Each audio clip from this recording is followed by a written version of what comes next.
News गांव से संवाद सरोकार news organ donation India Foundation and Gyan. Our endeavor is to enlighten you with the current topic.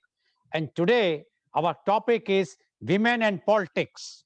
But before I will go to the main topic, I would like to inform you that today is World Cancer Day. World Cancer Day is an international day marked on February 4th to raise awareness of cancer and to encourage prevention, detection, and treatment. World Cancer Day is led by the Union for International Cancer Control, UICC, to support the goals of the World Cancer Declaration written in 2008. The primary goal of World Cancer Day is to significantly reduce illness and death caused by cancer and is an opportunity to rally the international community to end the injustice of preventable suffering from cancer. The day is observed by the United Nations. World Cancer Day targets misinformation, raises awareness, and reduces stigma. Multiple initiatives are run on World Cancer Day to show support for those affected by cancer. Media conference with Goel extend its full support for this cause. Now coming to the main topic, and that is women and politics. There is no occasion for women to consider themselves subordinate or inferior to men, said Mahatma Gandhi.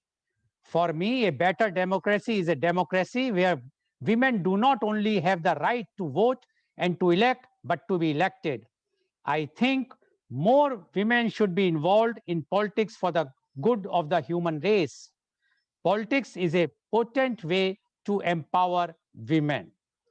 Janet Pickering Rankin was the first women politician in the world. She was an American politician and women's rights advocate and the first woman to hold federal office in the United States. She was elected to the US House of Representatives as a Republican from Montana in 1916 and again in 1940. Women were substantially involved in the Indian independence movement in the early 20th century and advocated for independence from Britain. Independence brought gender equality in the form of constitutional rights, but historically, women's political participation has remained low. After Indian independence from Britain, the Indian Constitution in 1950 officially granted women and men suffrage. Prior to universal suffrage, provincial legislatures had granted women the right to vote. Madras was the first to grant women's suffrage in 1921, but only to those men and women who owned land property according to British administration's record. The rights granted in response to the movement towards suffrage were limited to qualifications of literacy and property ownership, including property ownership of husbands. This excluded vast majority of Indian women and men from voting because they were poor. This changed in 1950 when universal suffrage was granted to all adult Indian citizens. In 1950, universal suffrage granted voting rights to all women. This is enshrined in Article 326 in the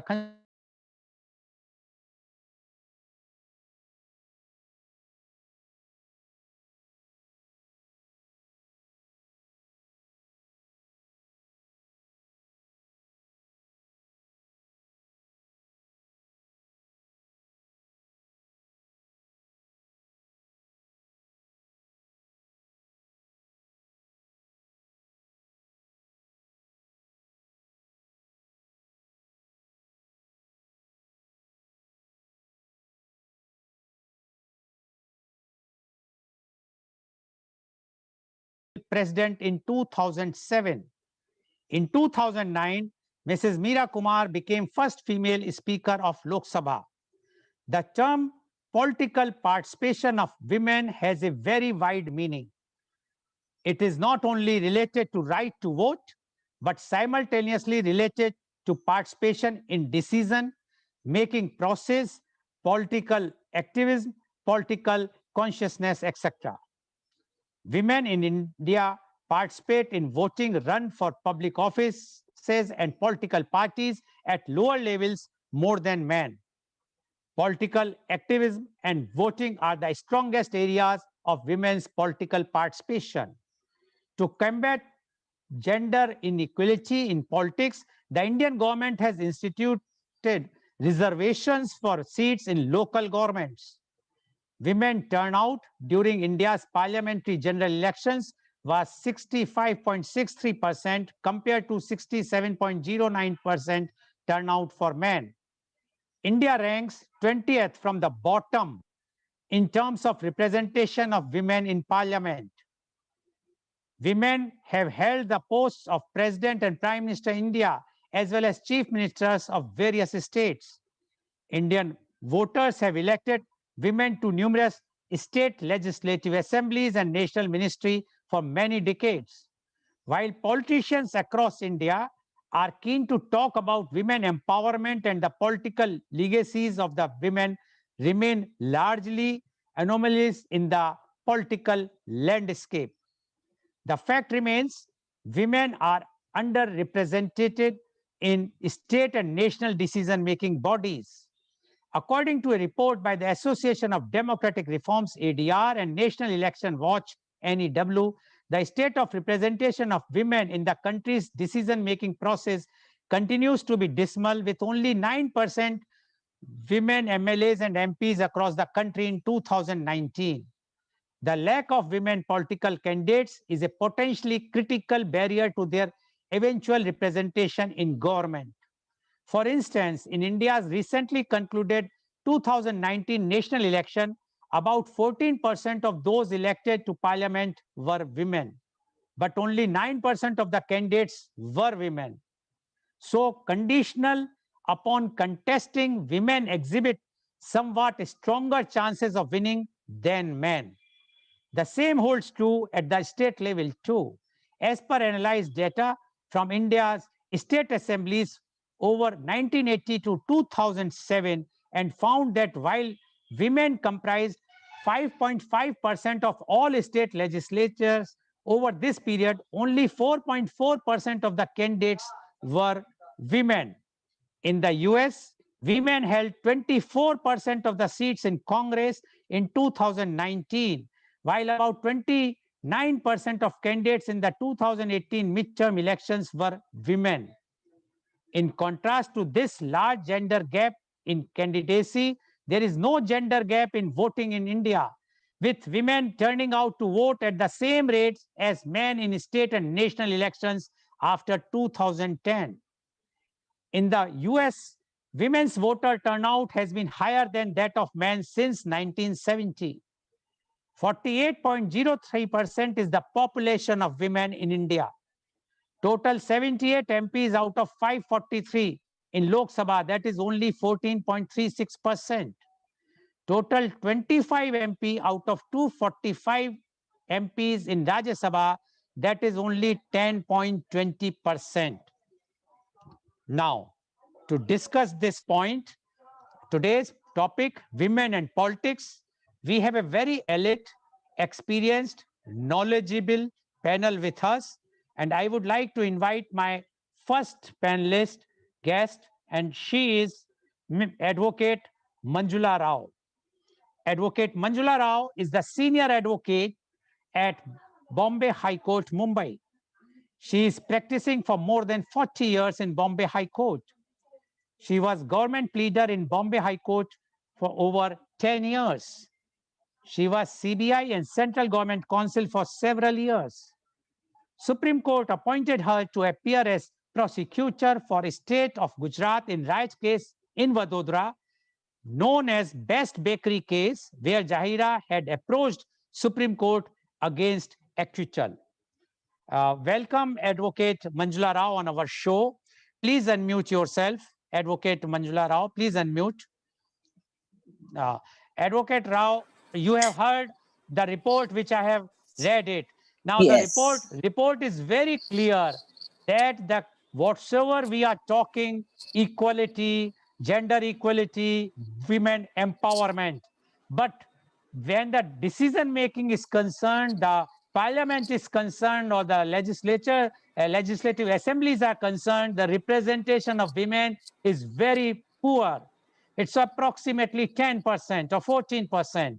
While the population-wise, if we see, almost equal, 48% of women are there in India. Now, in the present situation, we would like to know from you, the women and politics, Advocate Manjula Rao, please.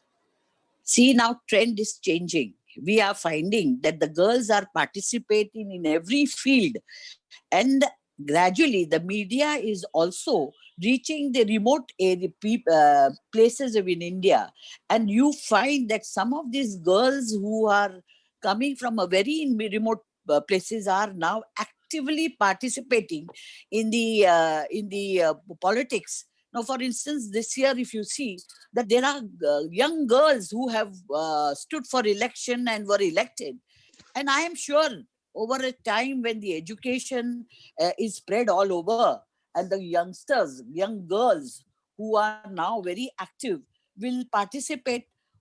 But the only thing is that the men have to change their mindset. The problem here is that the men always felt that women are not uh, good enough to participate. But now I find, if you see the recent you know results in CA, the girls have topped it. So now the time is changing, and I'm sure that these through media, the people, the youngsters who are in the remote places, like in Assam, and you take it in Orissa background, they are coming forward. And we have found this year that two of the youngsters from a remote area have been elected, and they are doing very well. There is only little encouragement is concerned from ladies from that area. And education to these remote areas, backward areas, I may say so, will really bring about these girls, to come forth and to actively participate in this politics. We have now improved to a great length. We see that the college levels, and you take it university levels, girls are coming forth. They are actively participating. The only request I would make to the parents, that they should allow their daughters to participately be vocal in their approach and their statements about what they feel. Their views should be allowed to be placed, because I find that some of the parents try to hold back their daughters, fearing about their future life, which I think needs to be, the counselings and all is required, which we are doing here in Bombay, allowing the parents to encourage their daughters to participate in every field, including politics. And I think if you see, even during pre-independence day, we had ladies who had come forward and have achieved to the great length. So now they have the youngsters have to be informed about them. Like we know that Mrs. Hansa Mehta, and in the year that time she fought, and she brought the university education, encouraged the education of the children. We have also known Annu Swaminathan. She fought for it. And then, if you remember, there was a lady, Malti Chaudhary, was the lady who stepped in to promote trade union. Now, these information has to be given should be conveyed to the youngsters who are now interested and are educating themselves, and so that it might bring their courage within them to come up and to take openly. And I'm sure that in some time, this mindset that women are backward, women are incapable of doing, will not be the hindrance for the girls to come up.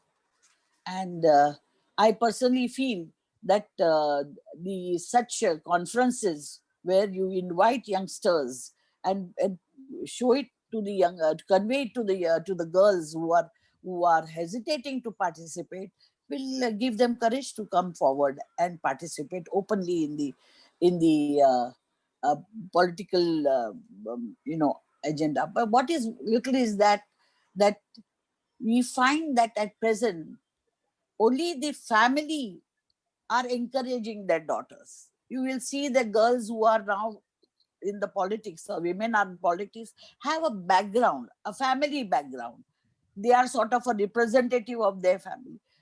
To discourage that, what we need is that to encourage the children from school to say that participating, voicing yourself for certain concern is good and it should be encouraged from young age. And I have a feeling that in due course this trend will also change, and we'll find that more ladies and girls will be representing the nation in every field. Okay, thank you very much, Advocate Rao. What Advocate Rao has said is that the trend is changing, and she is very clear in her thoughts. She says the earlier time, yes, there were lots of reservations, but now the young girls from the remote areas of the country are joining, coming forward. They are raising their voices, and that's why the future for the women in politics is quite bright, according to Advocate Rao. Although she says that pre-independence also, many of the ladies have come forward. Even they have set up the trade unions. They were in the forefront, and all others about the education also. And she says that if these types of awareness is created, more and more young girls will join the politics, and then definitely the future of the women in politics is quite bright. Now, my question to you, because you are I know that you are have to attend that. My question is very simple. In the present context, if we are talking about the today's time, you might have heard or viewed in the media that one Twitter message came from one of the international celebrity. Now, what happened that in that context, one of our Indian celebrity, women, I'm talking both the, I can name Miss Rihanna and Miss Kangna Raut. Now, Miss Kangna Raut has replied, we are not going on merits and demerits. But what happened then, Miss Rihanna's dirty pictures were uploaded on WhatsApp. And in reply to that, Miss Kangna Raut's dirty pictures were again uploaded on the WhatsApp. Now, tell me, if this is the condition of today's politics, how the girls would like to come in this present atmosphere to they will think to join the politics, because earlier, as you know well, politics means we were might be having difference of opinions, different political parties. We never do raise any fingers on a personal thing or a character or anything. But now with this type of condition, do you think it is advisable for the young girls to come to the politics? Advocate Rao, please. May I say so? As far as these two ladies are concerned, it is I feel, this is my opinion. I suppose Dr. Rajiv Anand will help me. This is only for attracting attention. It is an attention seeking. Women or girls who are well educated, they know what is their goal is, what there is aim. I don't think they will indulge in such things. And therefore, these two celebrities are from a different world. Their whole agenda is to draw attention towards themselves. So they are on the limelight. And they have nothing to do with politics, according to me. But those girls and youngsters who are absolutely focused on bringing some change in the country and for the women will never indulge in that. So my opinion is that I don't think I should overlook, everybody should overlook and keep these two Twitters and all aside and not involved, and should not consider as a part of a political upbringing or political thing. It is only self-propaganda, according to me. But what you say about Miss Greta, because she was also abused, although she's a role model of youth.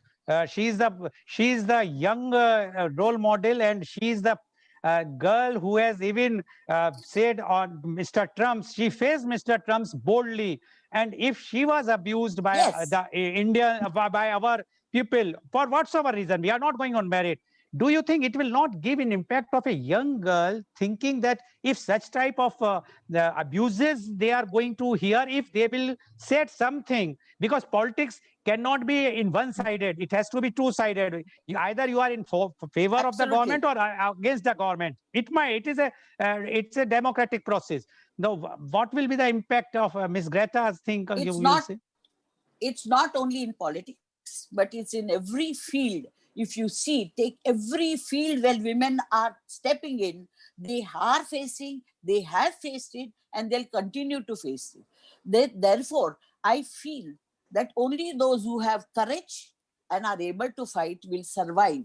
And I think more and more now, the trend is changing. Youngsters have become stronger, they are well read, well educated, and they know they don't need support. They can fight their own battle.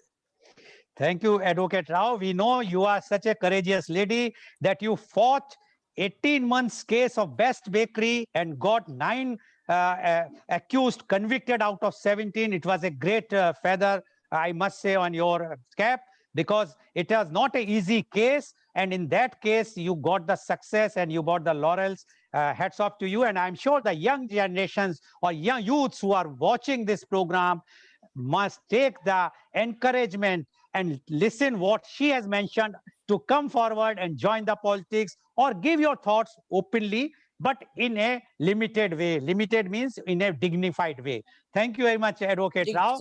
And in case if you are free, please rejoin. You are most welcome. We would like to. Thank just about 15 minutes. Yeah. Thank you very much, Advocate Rao. Now I would like to invite my next guest, and he is Dr. Rajiv Anand. Dr. Rajiv Anand is a senior psychiatrist and marriage counselor.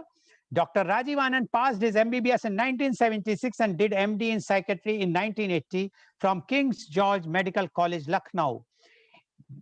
Dr. Anand opted to serve his country when it was very common to settle abroad for bridal treatment.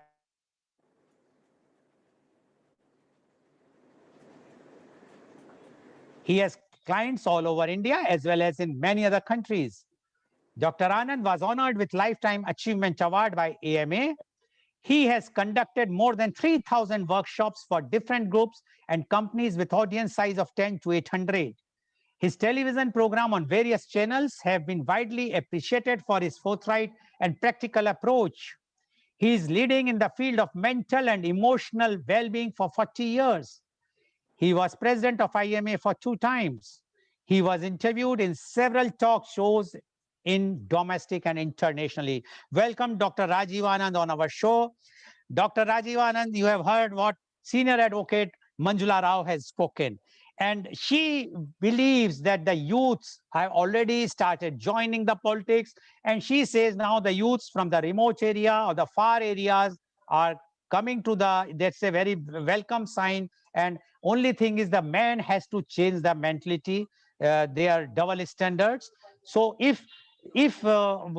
she says that if the women, if the young girls will join politics, then the day is not far when more and more MPs or MLAs will be from the women or the ladies or the females. Now, we would like to know from you, because you being a leading psychiatrist and you are dealing with both the genders equally or sometimes even more, you what are your views, because you have also dealt with those who are in politics, whether men and women, and you are also dealing with their problems. But as a human being, as a doctor, what are your views about the women and politics? Dr. Rajiv Anand, please. Thank you, Mr. Lal, and good morning to everyone. Welcome, Sanjana Seth from Delhi and Kerala and Radhe from Bombay. And welcome viewers across Kerala, Karnataka, Bihar, UP, foreign countries through Global TV and through all the regional channels. Mr. Lal, you deserve congratulations for selecting good topics, good speakers, in helping each one of us know some perspective which usually remain overlooked.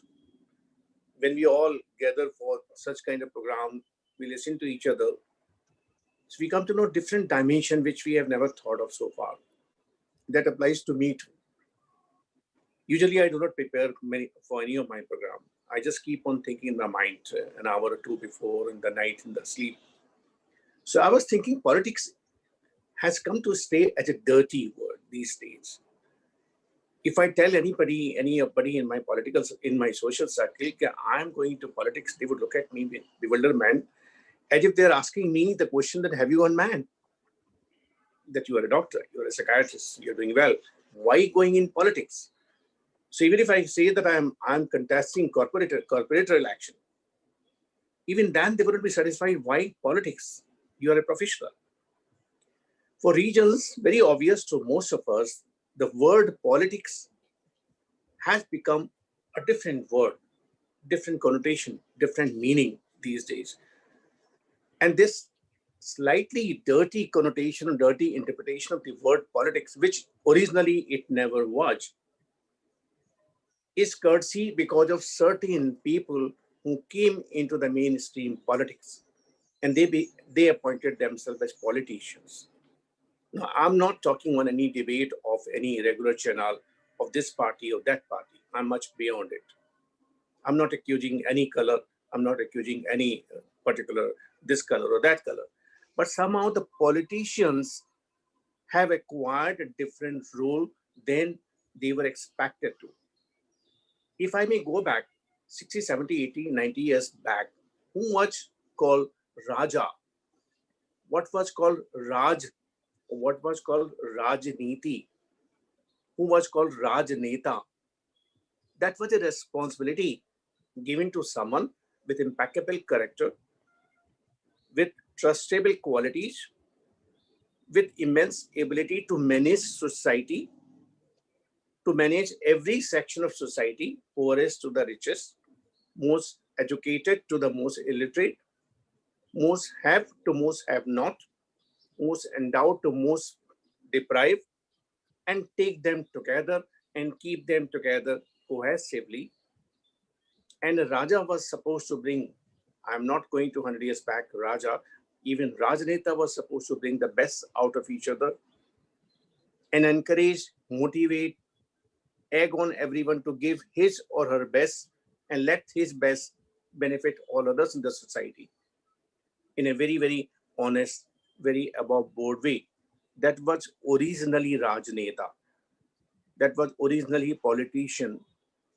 That was the great task the elders in the society or seniors in the society or wiser people in the society decided that Mr. Nehru, you would be the prime minister. Or Mr. X, you shall be the governor general. Or Miss X, you shall be the chief minister. That was the system. Over a period of time, those who occupied chairs or those who acquired position, they began misusing that chair or position or power for their own selfish motive to enhance their prowess or their wealth at the individual family level. From there, the meaning of politics turned different. It became a poisonous word. Now, these days, if we look at the politician from the heart, we do not get that feeling of respect for them. We always have a feeling, oh, he must be millionaire, billionaire. And if he is moving around in a very, very high-end car, or if he has a number of flats and if he has huge money, we take it in the stride. कोई बात नहीं ना, politician है ना, ये तो उनका born right है, ये तो उनका जन्मसिद्ध अधिकार है, पैसे तो उनको मिलते हैं. We have accepted as a part of, as if this is normal. Now, where I see women as politicians, and this thought of suggesting this topic to Mr. Lal came a month back, women as politicians, not merely that a woman can be a better politician or a worse politician, that's not the issue. Management, if I use the word politics, is management. Politics is human skill management. Politics is human relationship skill. Women are far more skilled. Sanjana and Carol would both agree with me. The women are far more skilled to organize people, to take them along, to make them give their best in a very affable, very congenial, very comfortable way without stepping into anyone's toes. They have the ability to treat people as family, and they have ability to make people feel connected. And that's what's originally politics. That let the society together be a part of each other's life and contribute to each other in any way, whichever is one's forte.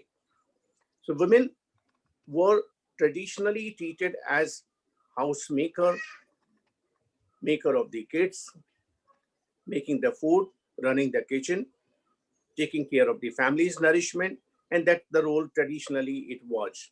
And we all have grown up in that kind of atmosphere. We all unconsciously have been programmed to believe women are property, women are to be confined to the home, and they can't do anything else. So since decades or since ages, they have been suppressed. Only in the recent decades society begin acknowledging, society begin accepting, no, they are not that what we have been passed on to. And that's what the result we are seeing today. We have a senior journalist, ex-editor of a newspaper, Carol. We have Sanjana Seth, who has worked in different corporate sector. We just now heard Manjula Rao ji, senior advocate, and so many other people.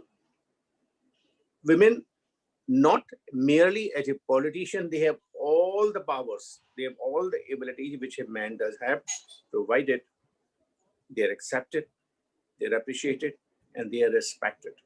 They are no less.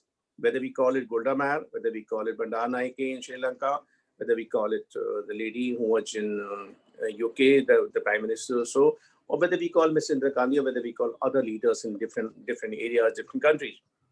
They have no less capacity. Only thing we have to change, as Mr. Manjula Rao has said, we have to change our attitude. By and large, we have associated women 99% with their body. We have associated them as if their entire image or entire identity is connected to their body. And unfortunately, this notion has also been willingly or unwillingly accepted by many women. They also believe that they are body first, then anything else. No, I disagree. They are human beings, and they are as equal human being as anyone else. Wherever the word women empowerment is used, I have my own personal disagreement and my reservation about it. As if it is that kind of traditional society कि पुराने घरों में, north India में भी और जगह भी, घर के सारे लोग, मर्द लोग जब खाना खा लेते थे और जो खाना बचता था वो घर की औरतें एंड में खाती थी. कितना बचता था, कितना नहीं बचता था, पेट भरने लायक था या नहीं था, जो उनकी सेमाया वो खा के चुप होके सो जाती थी. Is it the power like that? Is the power a cake? कि हम larger section उस केक का खाएंगे, हम थोड़ा section 9%, and Mr. Lal has given in the introduction, 9% of the women are in the legislature, be it at the state level, assembly level, or at the national parliament level. कि हम 91% cake हम खाएंगे, 9% हम इनको देंगे, बचा हुआ जो हम नहीं खा सकते, which is rubbish. Why can't there be equal participation? Why can't there be? Who empowers us to think that I am giving 9% out of my big cake to women? This word of women empowerment itself is erroneous.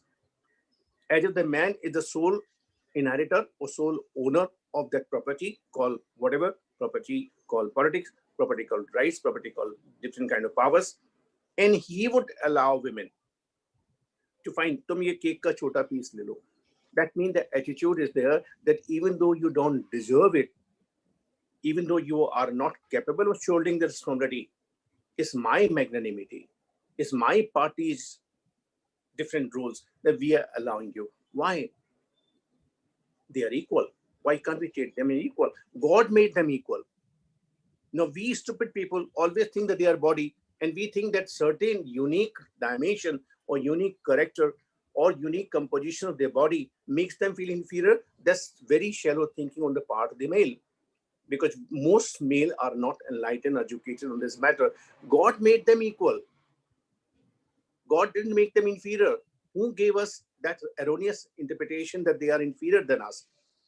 And if we think that we can arrogate to us the power to rule over them or dominate over them, to save them from other predators in the society, and be it certain religion beliefs, so the woman has to be kept hidden, woman has to be kept away from the man, or certain section of tribal society, not exactly tribal, but certain section of backward society feel. In any society which feels the woman cannot fight for her right, cannot protect herself, I would call it backward. Leave it to women, they know how to safeguard them. Leave it to women, they know how to get the respect. Leave it to them, they know how to keep the men at arm's length, provided we trust them. Now, if we keep them behind us, no, you come behind me and don't drive, don't talk, don't show it to the world that you are, then something to be looked inside us. Back to the topic of women and politician, I'm 100% clear, 100% sure. Time is changing very fast from the time of old ancient system to now. The whole society is taking the, what's the word called, turning around, and more young people are coming in different walks of society. They are becoming leaders, they are becoming top level CEOs, they are living top level managers in various banks, they are also becoming politicians. And yes, women would be less corrupt politicians because they are not vulnerable to various vices as a man can. Men get easily tempted by various vices available whenever somebody is occupying the chair. Women, less.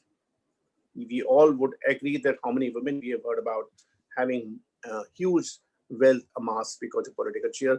Leave aside 1 or 2%, better to be left unnamed. But by and large, they have a capacity to serve the society in far better way than men can.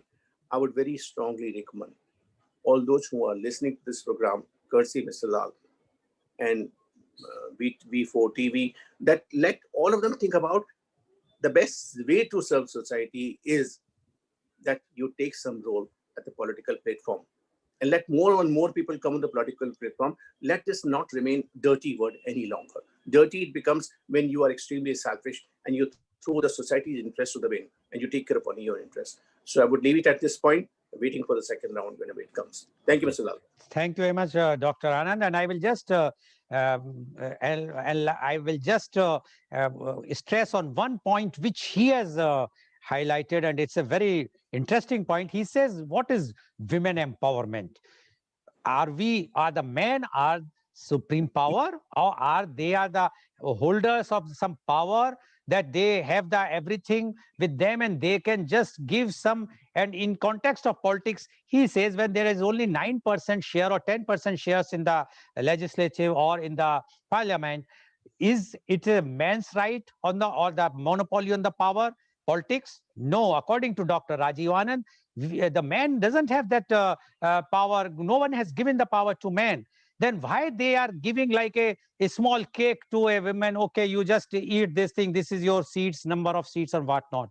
So according to him, there is no question of empowerment women. They are already empowered. Only thing is that they are being suppressed by the men in past, but now, according to Dr. Anand, they are coming up with all new venues, and whether banks or offices, IT sectors, even in politics. And if this trend will continue, definitely they are self-sufficient and they can safeguard themselves. We should not think that they are weak in any way. Thank you very much, Dr. Anand, for giving your views and a new thing about women empowerment. Yes, this is something new which I also learned from you, as you are learning, as you mentioned initially. Thank you very much. Now I would like to go to my next guest, and she is Miss Carol Andrade. Miss Carol is the senior journalist and media educator. She is the dean of St. Paul's Institute of Communication Education, Mumbai. She is a journalist for more than 4 decades. Miss Carol Andrade is a keen observer of the human condition. She likes people most of the time, reading and thinking up new ways to improve on how we talk to each other. Welcome, Miss Carol Andrade, on our show. Miss Carol, please unmute yourself. You have heard Senior Advocate Manjula Rao. You have heard Senior Psychiatrist Dr. Rajiv Anand, and both said that the women are now coming up. Advocate Manjula Rao was very clear that the new generation or the young new youth are joining politics, especially the female youth.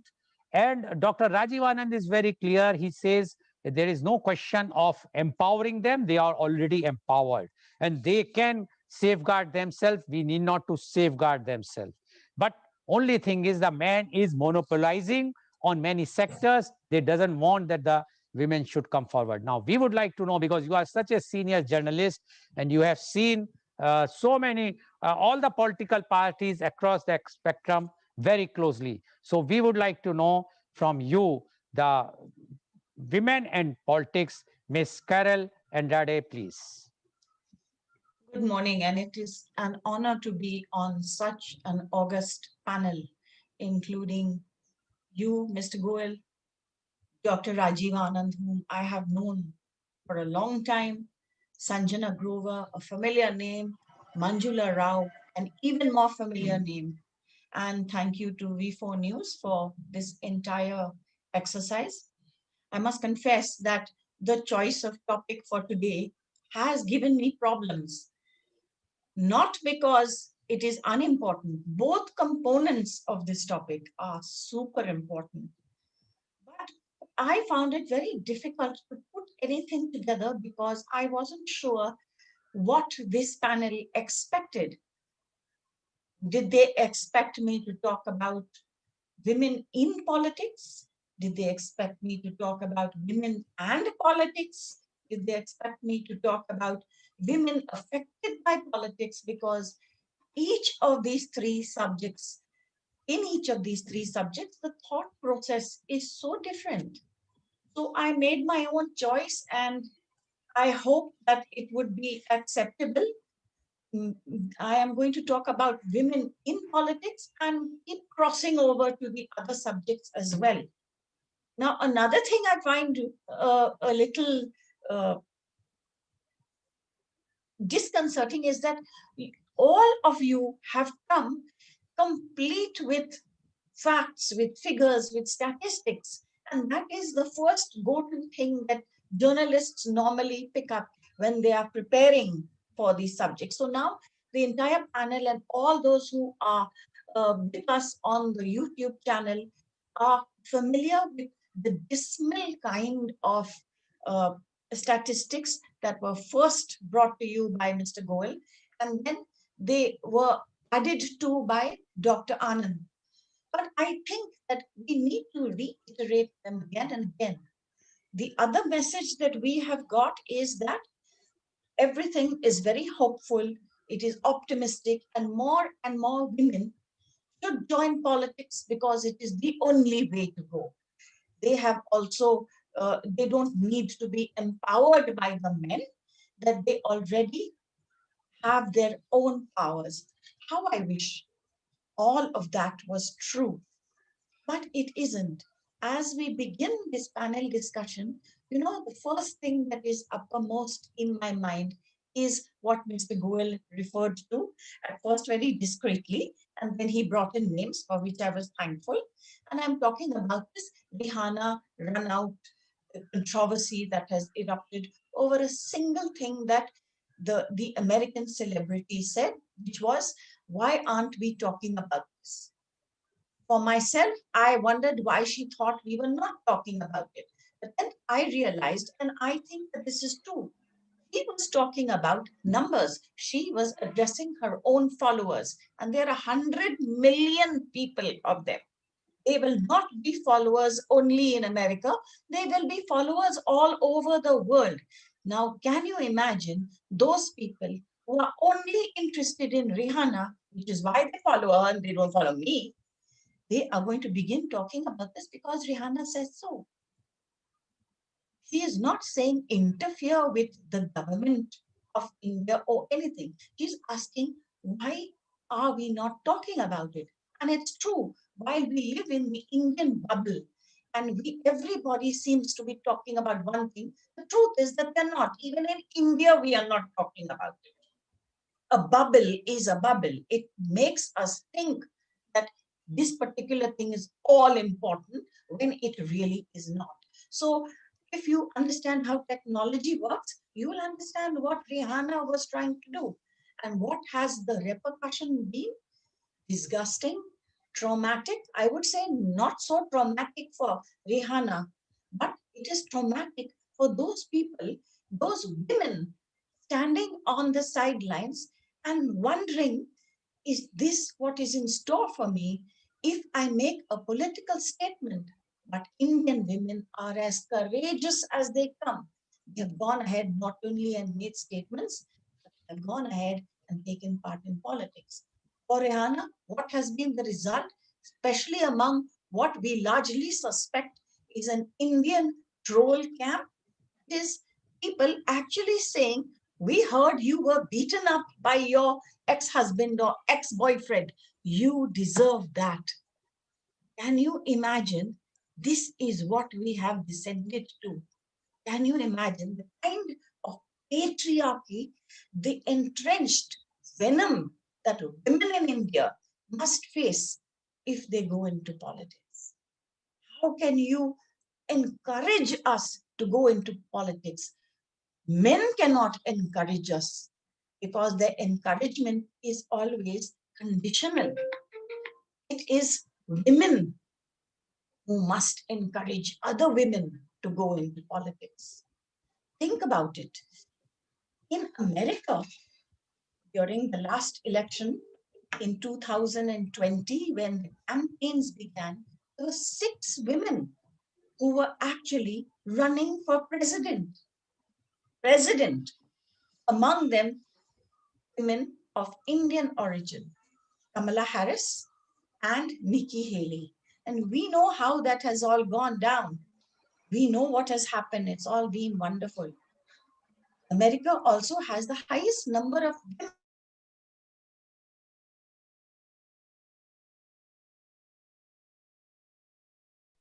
Yet they are 75th on the list of 193 countries when it comes to representation of women at the highest levels. Finland is already headed by a woman. Jacinda Ardern is doing a fabulous job in New Zealand. Angela Merkel in Germany. There has been nothing but praise for this absolutely practical, pragmatic woman who has seen what she has to do and gone out and done it. And the support has been phenomenal for her in Germany. This is the kind of support which has given her the security of stepping down as chairman of her party when the time came to do it. She is still seen as extremely strong. UK has now got the highest numbers of women elected to parliament. Bolivia, Brazil, not only UK. That's all those are first world countries. But Bolivia, Brazil, Mexico, they're also the highest number of women ever stood for elections.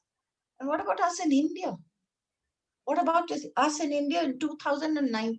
Again, as Mr. Goel said, we are 48% of this country, and yet we sent almost as many members to vote as the men did. Almost as many members. We were just marginally lower at 67 point something percent. The men were 69%. So where is the difference? We want to vote. We want to elect people. We want to participate. Are we being allowed to? So when people are confident, optimistic about the way things are going, I am not that confident. I am not that optimistic. But I depend on women to do what they think is best for us. And the reason why things are developing so slowly is because look at the kind of pushback that we receive when we show that we are serious about participation in politics. Look at the pushback that we receive in terms of family opposition, it's there. In terms of party opposition, it's there. In terms of social proscriptions that are there, maybe unvoiced, because right now it is not politic to be seen as someone against the participation of women in politics. But it is there. In the Rajya Sabha, we have 20 out of 240 members. Women, there are only 20 out of 240 members. In the Lok Sabha, we have 14%. Well, a little more, 14.4%. Last year, when we had our elections, when they were completed, the Hindu called this record numbers. 14.4% is a record number for us, for women in parliament. Why? Because the earlier figure was 12%. So in that way, of course, we are a record 14.4%. Nothing to be happy about. There has been a study conducted which shows that in order for the world's priorities, political priorities to change globally, global representation of women just has to be 30%. If there were 30% of women globally represented at the highest levels, in parliaments, in houses, in senates, we could change global policy, change priorities. And God knows these priorities need to be changed. We, just by pushing out a few more women, ensuring that these women came to parliament, we might have helped the world achieve that 30%. Right now, we are just 23% globally represented. All we needed to do was push a few more of our highly talented, thank you, Dr. Anand, for saying all those things about us. But we accept that this is what we have to be. We have to be like this. We have to be highly talented in a place, in a field that attracts mildly talented or untalented men. And we need to be highly talented together. Women work their hearts out doing what they do best. Again, thank you, Dr. Anand, for saying it. I'm going to reiterate it. They manage and they coordinate and they organize, they stretch scarce resources the way men can never do. They multitask. Let's face it, very few women on the front lines of these organizations are actually allowed to focus only upon one thing. It is an unspoken bargain with the devil that they need to also do everything else. I am not talking about women like Manjula Rao and Sanjana Grover or myself, but I am not so naive as to think that we are typical. We are not. We are the privileged elite. But most of us women are not. And they are never rewarded adequately. Always in the background is the husband, the father, the brother, the chacha, always the male presence, sometimes supportive, sometimes understanding, sometimes indulgent, never enough, which is a pity because by and large, why should women and politics automatically go together? It is because women deliver. Even when patriarchy is entrenched in a system the way it is in India, they deliver. It is only their full and equitable participation in public life, in political life, not just as activists, not just as voters. It is only then that we'll build a true democracy. So what is full and vibrant? What is meaningful? We still need to work out. But we have no need to feel smug about anything. So again, women keep democracies strong and vibrant. Second, why should they be in politics? There is automatically a greater response to people's needs. And what are people's needs? Women work instinctively on what is important. This instinct, which we all have, is now shored up by education. It is not for nothing that we say that if you educate a woman, you are really educating a whole family. It is automatically a fact that this trickles down to every member of the family along with its benefits. And if women are left to themselves, and not made into pawns or puppets, which is again a result also of reservation. The reservation handed to us so generously by men. If they are not pawns or puppets, there is so much more cooperation between women across the board, across class lines, across caste lines, across community lines. I keep wondering what would have happened if Miss Ranaut had not responded to Rihanna's tweet in such a blind manner, had not responded to her as an outsider, had not responded to her as an alien, had not responded to her with such hubris and arrogance. What might the conversation, what turn might that conversation have taken? But she did, and we see what is happening.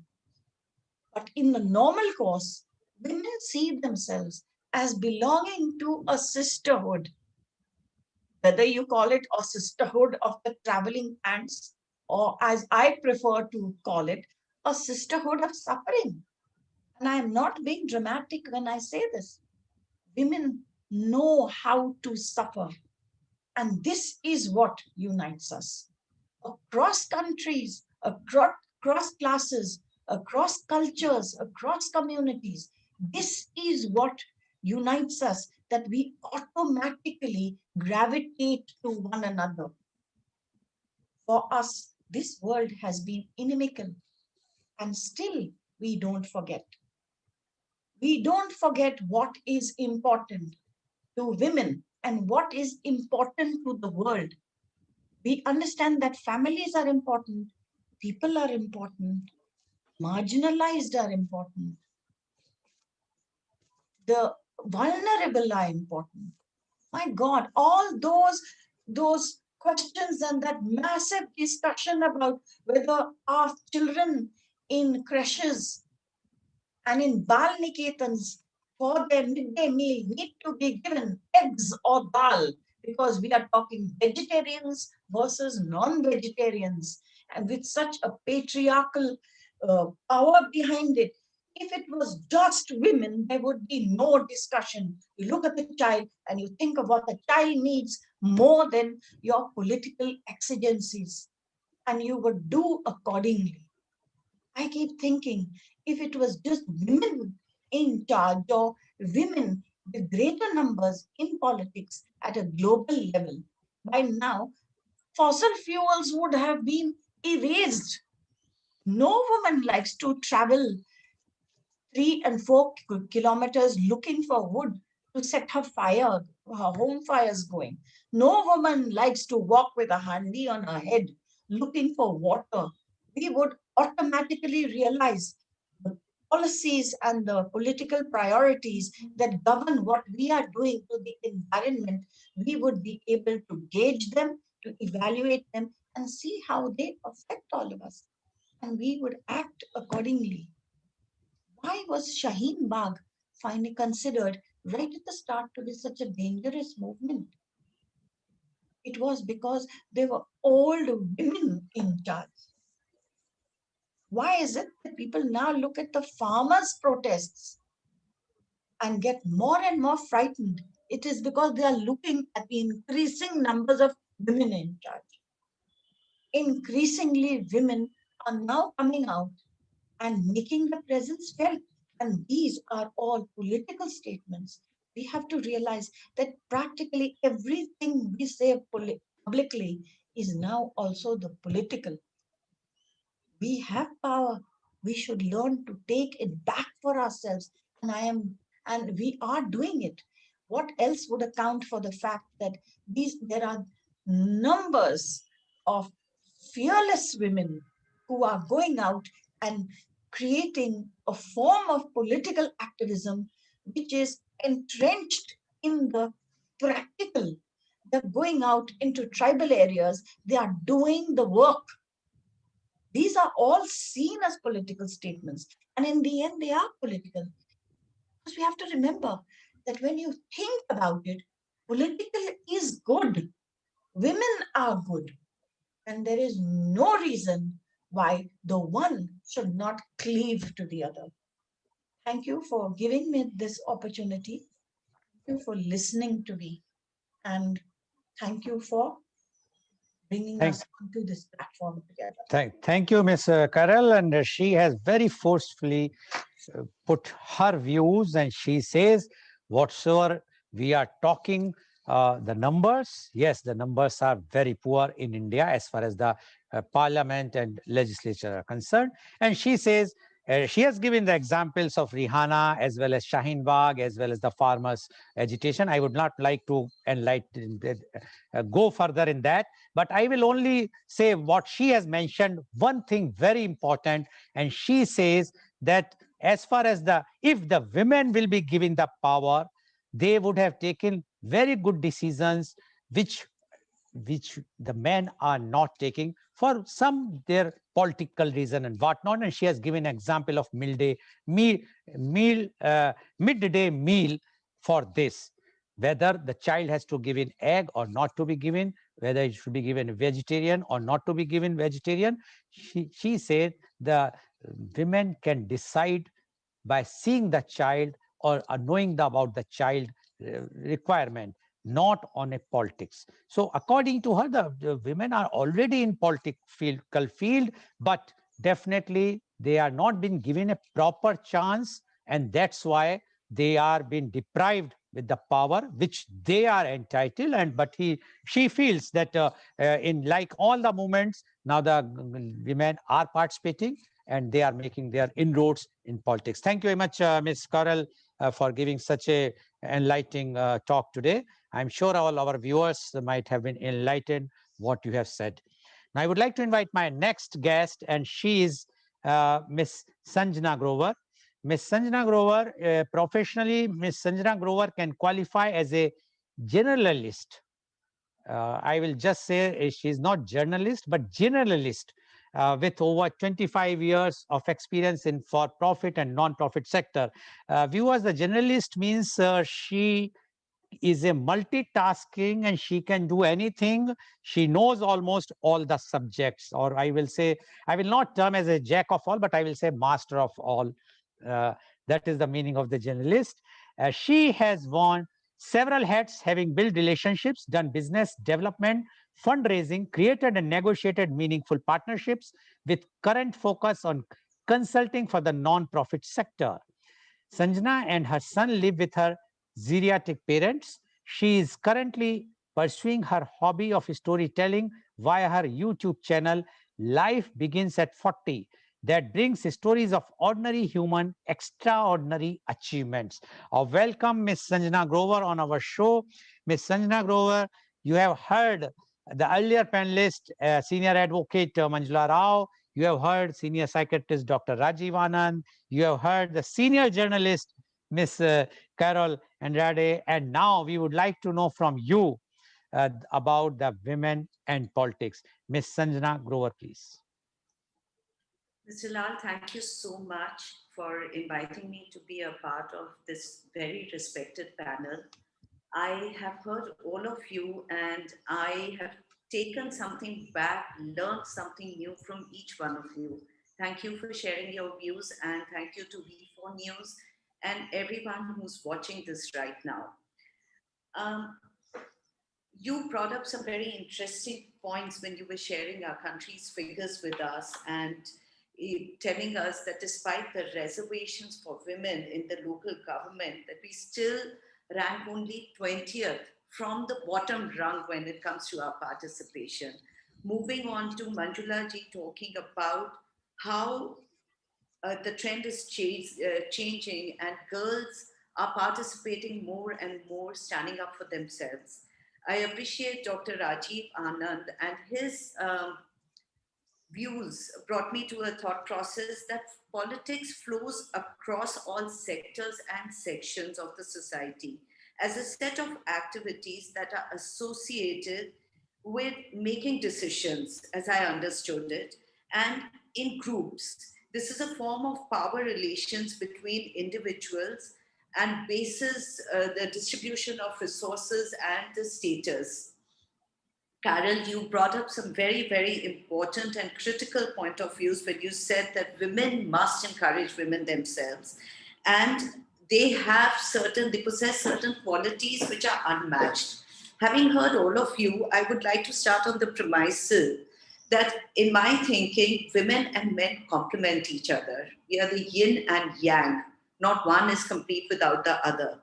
It is the vested interest of a lot of people in politics and in religion where we have been made second-class citizens, where gender equality and women empowerment is something that we've learned to fight for, and we've had to fight for, we continue to fight for.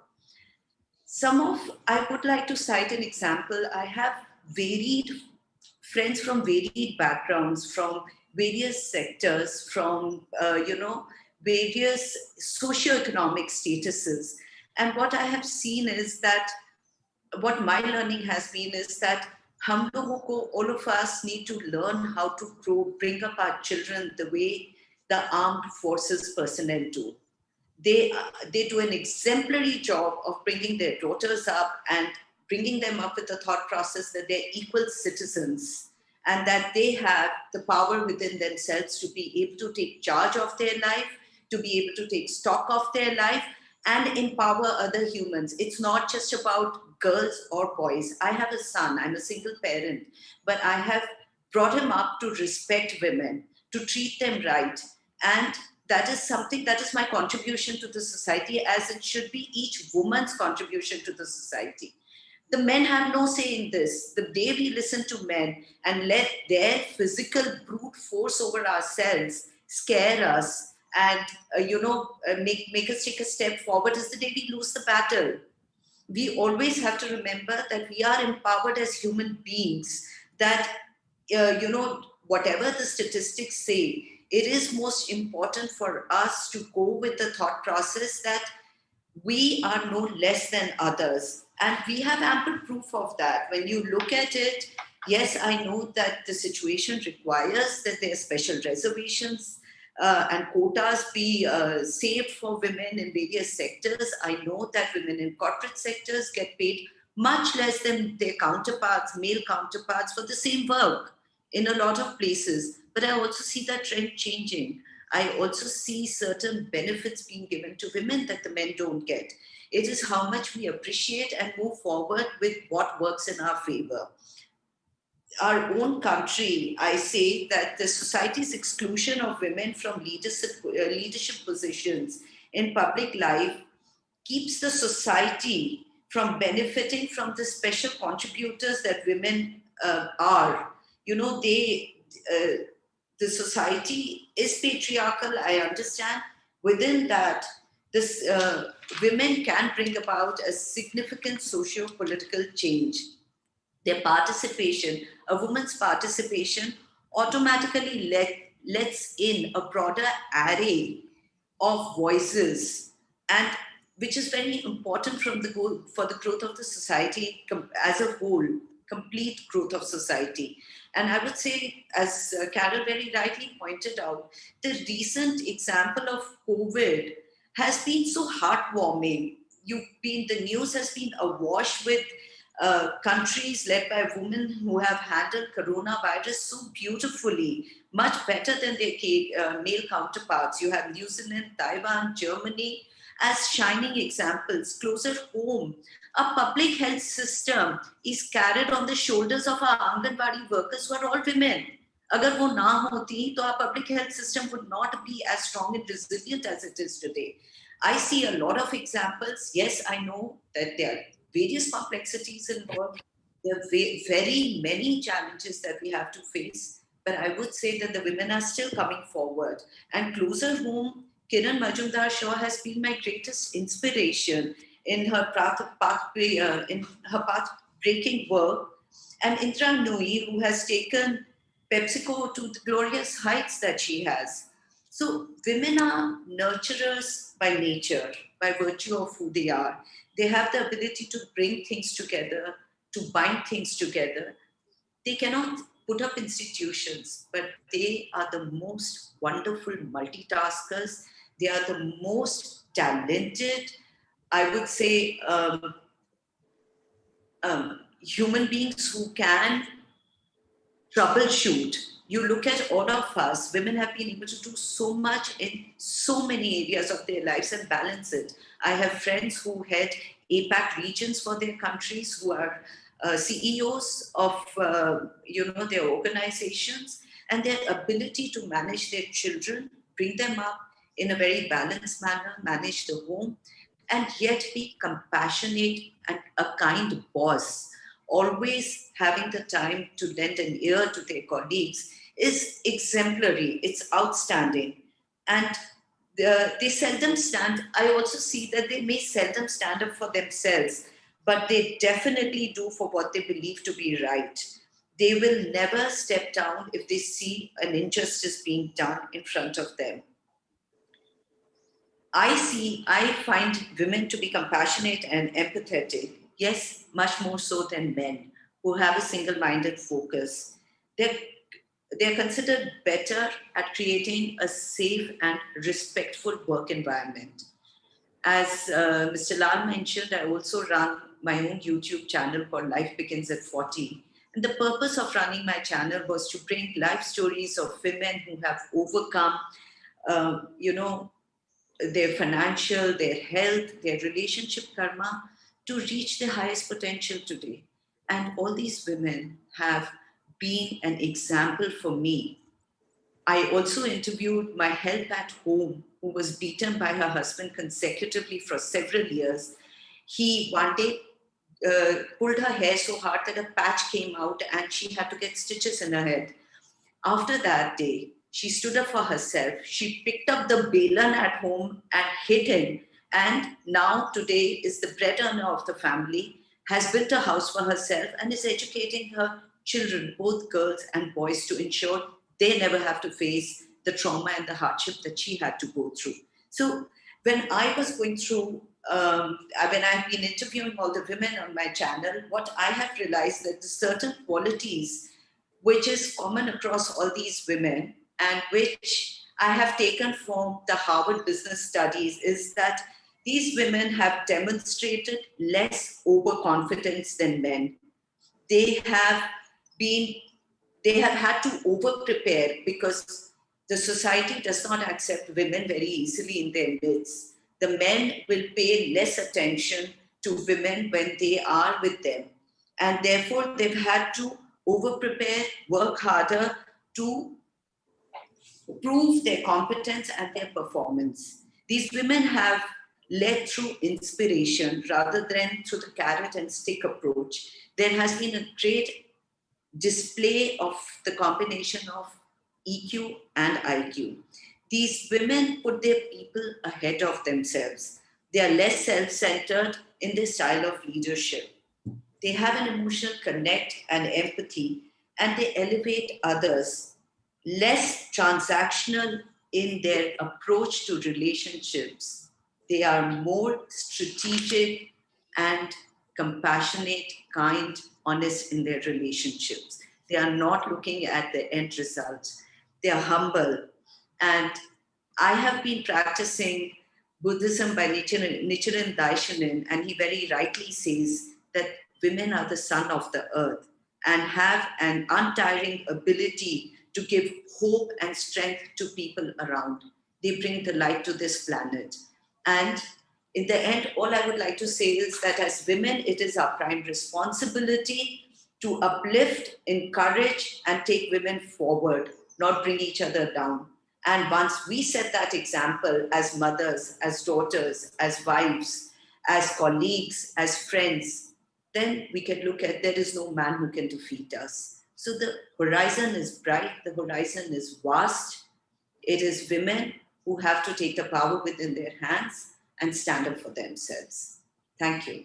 Thank you so much. Thank you very much, Ms. Sanjana Grover, for giving your views. And she says that the women are multitasking, as well as if they cooperate with each other, then man or no one can defeat them in any sphere. And she has given example of Kiran Shaw, as well as of Neoni, Miss Neoni, and others who are the inspirational and who are the front.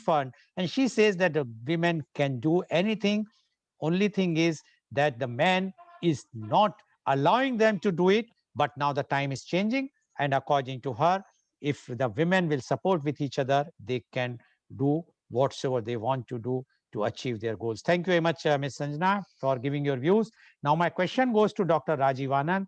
Dr. Rajiv Anand, we have seen the figures that in India, if we compare with USA, the less women candidates were giving the seats, the less number of women were the candidates, but still they are winning more seats. While in USA, there are more number of candidates, they were giving, they are winning number is less. And we know that in USA, it took so many years after the independence or the freedom that first time Miss Kamala Harris got elected as a vice president. And we all know that the last time Miss Clinton was more effective than even Mr. Biden today. But she could not won the election last time because they also have the same man chauvinism in USA, not only in India. But this time, Miss Kamala won not as a woman. I must say she has not promoted that she is a woman, rather because she was representing minority, she was representing many other aspects which she has shown, as well as the negative votes against the present at that time the administration of Mr. Trump. But in India, we are giving very less numbers of seats to the women. Still, they are winning more seats. So it is nothing but it is because of our man mentality. We do not want that the women should come in forefront in the politics. What you say about this, Dr. Rajivan? Mr. Lal, you have answered yourself to few of the questions which you have asked. One, that masses in the society, they have begin having this view very clear. The men, by and large, have enough run to the political seat or the political power, and their game and their machination and their manipulation and their exploitation of the society is too writ large to be commented on. The society has recognized that most men, whenever they get into the political position, they use that position to amass wealth. So they now look forward to the female, to the women. Women have been nurturer, they have been kind, they have been compassionate, they have been connecting to people easily, they have more empathy for people's pain, they know what pain is. Unfortunately, the man in general, be it in USA or be it in India, as if intuitively they feel threatened by the female, that if she occupies the power or she is in a position, she would outshine man. She would come out much brighter, much more successful. That's why men unconsciously keep them suppressed. And which is true. Because the women's energy, women's talent, women's power is so much diversified, so much blocked in innumerable responsibilities. If some of these responsibilities could be reduced, could be taken away from her, and she could be left to focus on limited tasks, then she would certainly outshine a man. She would go much farther in her role, in her efficiency. This is what worries most men in any country, in any society. So I think what you have already answered, I will elaborate on that. Thank you, Mr. Lal. Thank you very much, Dr. Anand. Now my question goes to Ms. Carol. Ms. Carol, we are talking about the women empowerment or giving more representation in the political field. We have seen in the local bodies or panchayats, the women reservation taking place, and about 33% or so. And we have seen, or rather more, we have seen in many of the northern India that women who has become panchayat head, instead of her, the meeting is held by her husband. Then what is the use? We are talking of that women should participate in politics, but the husband is officially and nobody is taking action. Neither the government is interested, nor the, because they feel, they consider, I can tell you the state like Rajasthan, they consider that this is a normal thing, or Haryana, where a woman has been elected as the panchayat head, but she is sitting just aside, and the head of the meeting is taken by the man. What you say about it, Ms. Karal? Mr. Lal, you Please. forgot about Bihar also. Okay. I add Bihar also. Please unmute yourself, Ms. Karal. Thank you. I got the reference to Bihar, and I was quite happy actually, because I am originally from Bihar, from Patna. So Okay. I know exactly what you are talking about. But I know that it's very tempting to criticize reservation, and I do criticize it.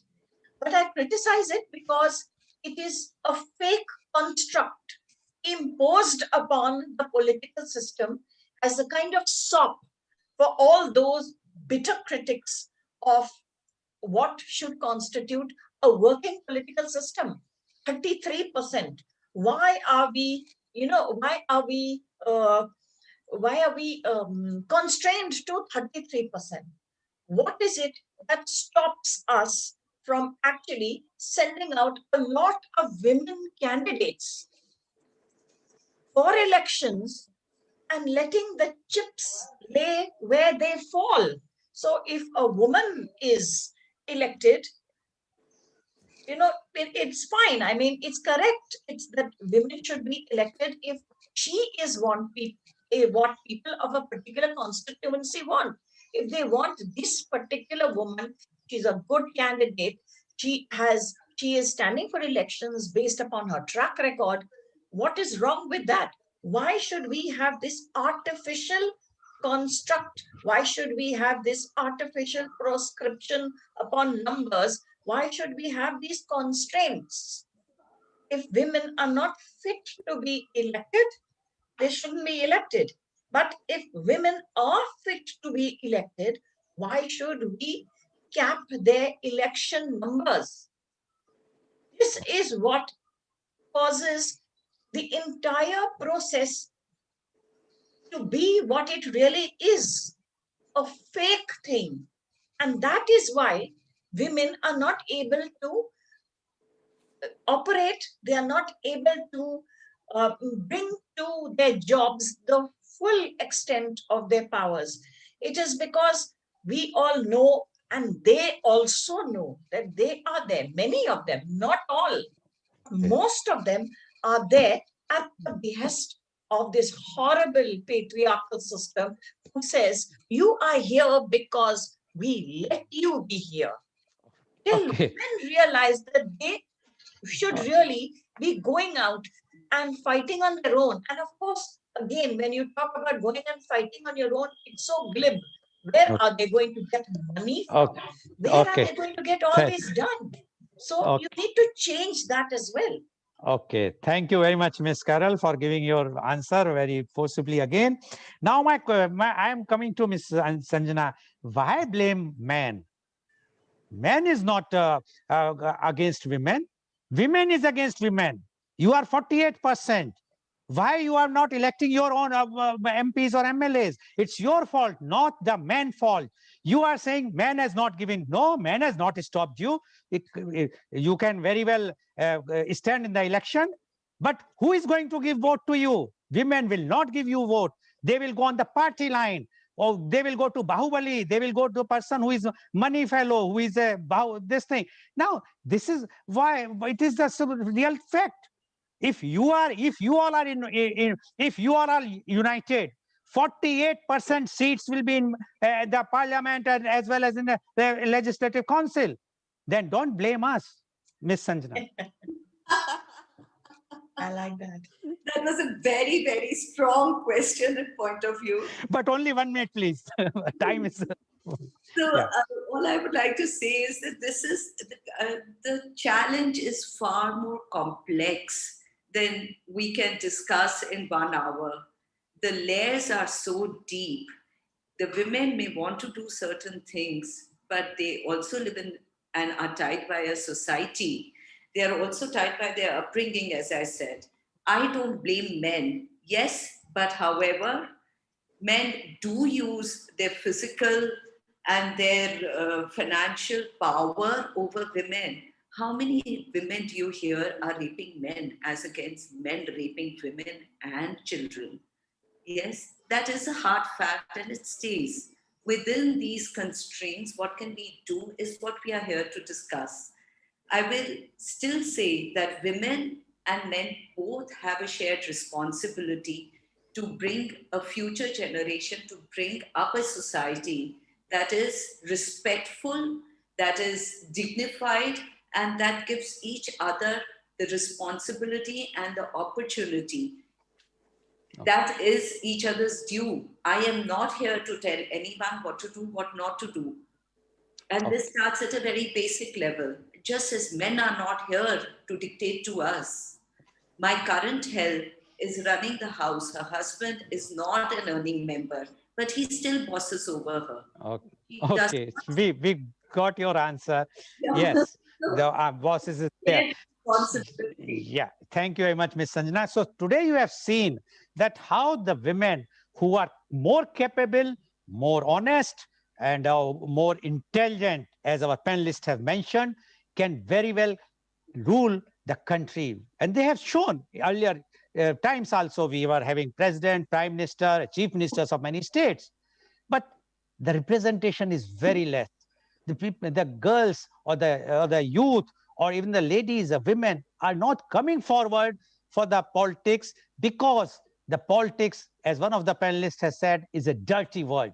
Who made it dirty? I think the men made it dirty. If we have made it dirty, then why the anyone is going to politics, whether it's men or women? Because the men doesn't want the women should come forward and take over the political scenario of the country, or they will participate in the policy making. So it's a thing. But one in the last, again, I will mention the unity of women is required. It is not, if nobody is giving you, you can snatch by your own power. You are 48%. Don't blame everything from the man. As Dr. Rajivanand has clearly said, who are the men to empower the women? Women can empower men. Women are, I can add only one thing, women are giving the new life. Everyone has been born by women only. Thank you very much. And today's program, which has been live telecasted by V4 News, Global TV, V4 Stream, Manladu TV, News Gaon se Samvad Saroka News, as well as was shown live on Facebook and YouTube. And our endeavor is to bring to you every day new topic. And tomorrow our topic is role of youth in professionalism. And our chief guest is Dr. P.P. Devan, Professor of Head and Neck Surgery at AJ Medical Hospital and Research Center, Mangalore, along with 7 youth guests who will be interacting with Professor Dr. P.P. Devan and bringing out their suggestions, their views on role of youth in professionalism. So please tune in tomorrow for media conference with Lal Goel at 10:30 a.m. Thank you very much, Dr. Rajiv Anand. Thank you very much, Senior Advocate Manjula Rao. Thank you very much, Ms. Carol Enrade. And thank you very much, Ms. Sanjana Grover, for such an enlightening and a very lively discussion on this media conference. And thank you all the viewers for watching this shows. Thank you very much.